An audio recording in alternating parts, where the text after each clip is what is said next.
Olá, moçada.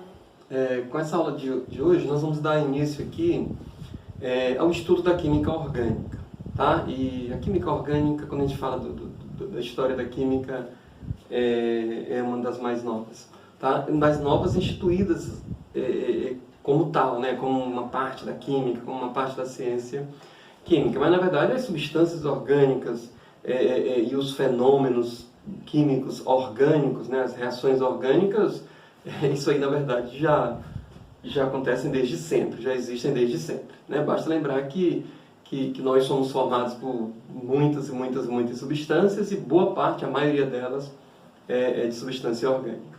Tudo bem? Eu vou falar um pouquinho aqui, um breve histórico da química orgânica, mas para a gente se situar aqui nessa história mesmo, da ciência química, né? Da parte da química como química orgânica. Mas se a gente for analisar, desde sempre essa química orgânica existiu, tá? Talvez não fosse conhecida, talvez não fosse organizada como uma parte do conhecimento como nós temos hoje, tá? Mas desde que o mundo é mundo, ali estavam essas substâncias, tá? Se a gente for analisar coisas mais recentes, se a gente lembrar, por exemplo, o etanol, né, o álcool. O etanol é o álcool do vinho, tá? Se a gente for analisar o conhecimento de como fabricar vinho, isso vem muito antes de Cristo, né? Tanto que na própria passagem de Jesus Cristo pela Terra, a gente vê muitas passagens do vinho. Então, naquela época já se fabricava vinho, já se fermentava a uva para fazer o vinho, tá? Muito antes disso, sei lá, ainda na Grécia Antiga, já, por exemplo, já se reagia a gorduras de animais com cinzas vegetais para fazer o sabão, né? A descoberta do sabão, a descoberta da cerveja, a descoberta do próprio vinho, tá? São termos, são na verdade processos, né, que são conhecidos há bastante tempo. É claro que se a gente for analisar esse vinho da época de Jesus ou mesmo antes, não era um vinho tão elaborado, né, com tantos critérios como se usa hoje. Lógico, isso aí, né, os diversos tipos de vinho e modalidades de vinho, enfim, isso aí não vamos entrar no detalhe, mas o básico, o fundamento, né, a glicose da uva fermenta para produzir o etanol dentro lá do suco de uva, até chegar no momento em que se caracteriza isso é o vinho, isso aí é o mesmo, tá? O pão, no processo de fabricação do pão também existe essa mesma fermentação para o pão poder crescer. Isso também já se fazia na época. E eu estou falando de reações orgânicas, de fermentação. Eu estou falando de substância orgânica, etanol, glicose. Está entendendo o que eu estou querendo falar? Então, isso já se conhece há bastante tempo. Agora, de forma mesmo organizadinho, institucionalizada, não sei se o termo seria esse, mas de forma criteriosa mesmo, sistematizada, enquanto uma parte da química, aí tudo bem, isso vem aí talvez para a segunda metade do século XVIII, tá? Então, vamos lá. Eu listei aqui algumas coisinhas só para sistematizar mesmo, tudo bem? Esse cientista aqui, esse químico chamado Scheele, tá? Ele, na verdade, ele conseguiu isolar muitas substâncias a partir de produtos naturais, tá? Eu listei aqui apenas alguns, e lógico, também não foi apenas ele, muita gente já fazia isso na época, inclusive de forma bem independente um do outro, tá? Mas eu listei Scheele porque ele se destacou por ser, né, vamos dizer assim, o descobridor, aquele cientista que se interessou por isolar muitas substâncias dessa forma, tá? Então, na época, já se conhecia isso aqui, ali, século XVIII, tá? Primeira e segunda metade, mais ou menos. Ácido tartárico era obtido a partir da uva, né? Então, a partir do suco de uva, se obtinha o ácido tartárico.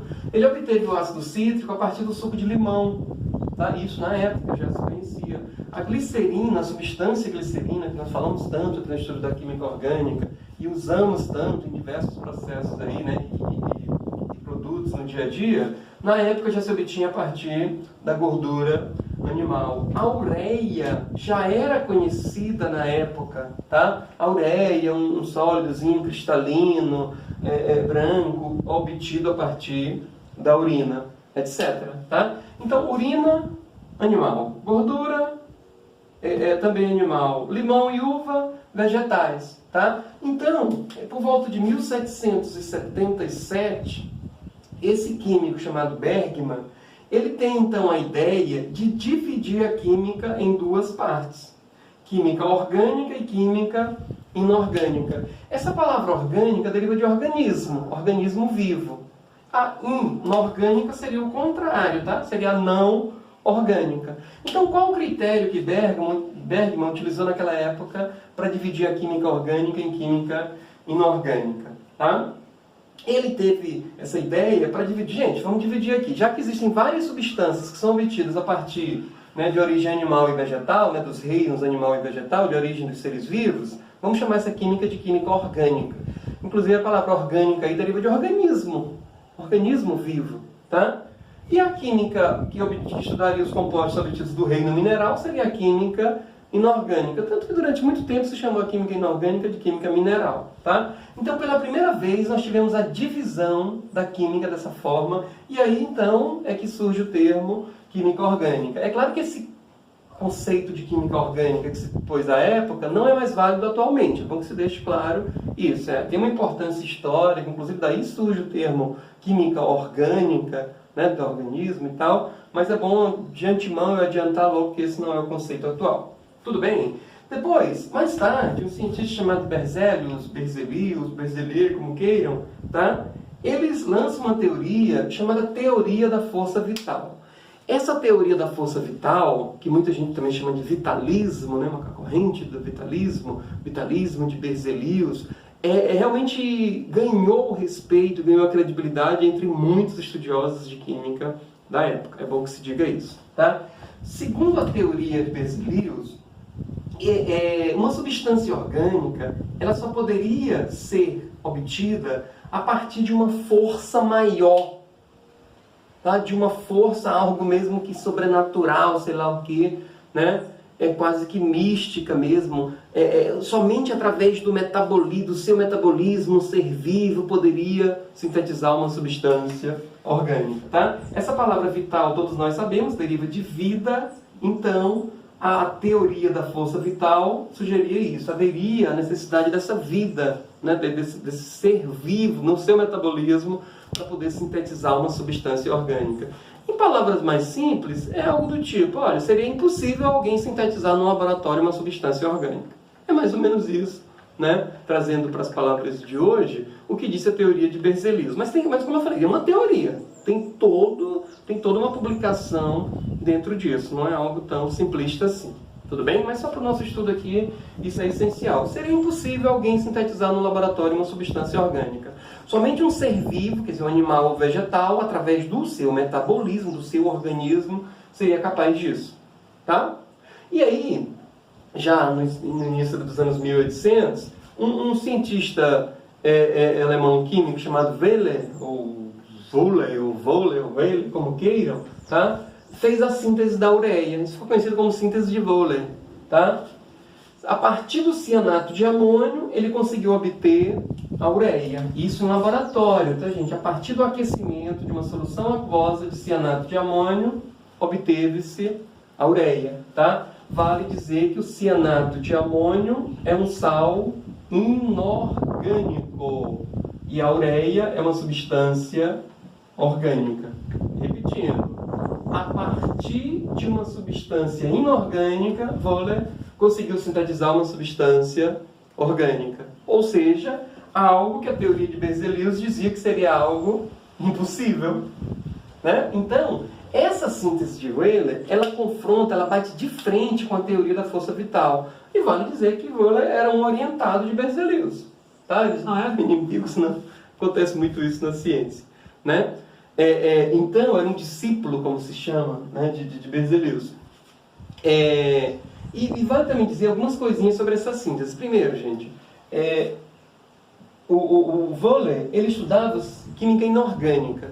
A ideia dele aqui era fazer um processo que a gente chama de recristalização do cianato de amônio. Ele dissolveu o cianato de amônio em água, preparou uma soluçãozinha aquosa, tá? E depois resolveu evaporar o solvente, a água, dessa solução. Ele queria com isso obter cristais de cianato de amônio. Só que, para surpresa dele e de todo mundo, né, o sólido cristalino que ele obteve lá no final não foi cianato de amônio, e sim a ureia, uma substância orgânica. Ou seja, ele conseguiu sintetizar em laboratório a ureia, que é uma substância orgânica. E isso fez ruir a teoria da força vital.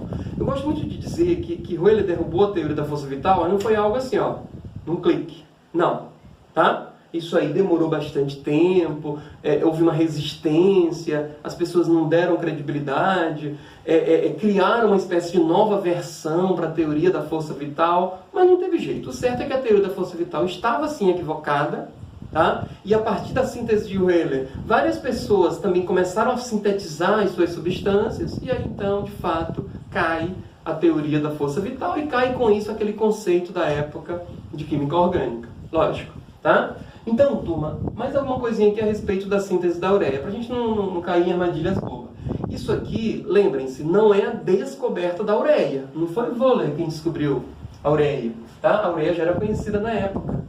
Ele fez sim, sintetizou em laboratório. Em outras palavras, produziu, né, artificialmente a ureia.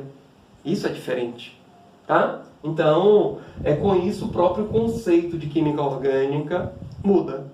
E hoje nós dizemos que a química orgânica é a química que estuda a maioria dos compostos do elemento carbono.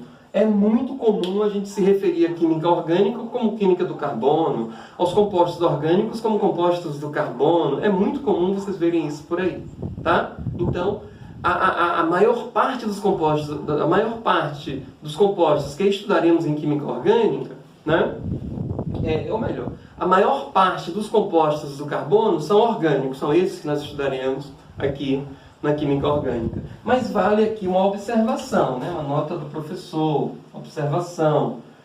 Há alguns compostos, como o monóxido de carbono, nós conhecemos bem, o dióxido de carbono, ácido cianídrico e os cianetos, cianeto de sódio, cianeto de cálcio, cianeto de alumínio, os carbonatos, carbonato de cálcio, carbonato de sódio, carbonato de alumínio, tá? Os bicarbonatos, etc. Isso aqui são substâncias que têm o elemento carbono, porém são substâncias inorgânicas, certo? Tem o carbono e são inorgânicos. Ou seja, apesar de ter carbono, não são orgânicos. É isso que eu quero dizer. Alguns autores usam esse termo aqui, ó. São denominados compostos de transição, tá? Por isso que no conceito de química orgânica, a gente diz assim, é a parte da química que estuda a maioria dos compostos orgânicos. Não todos. Tudo bem?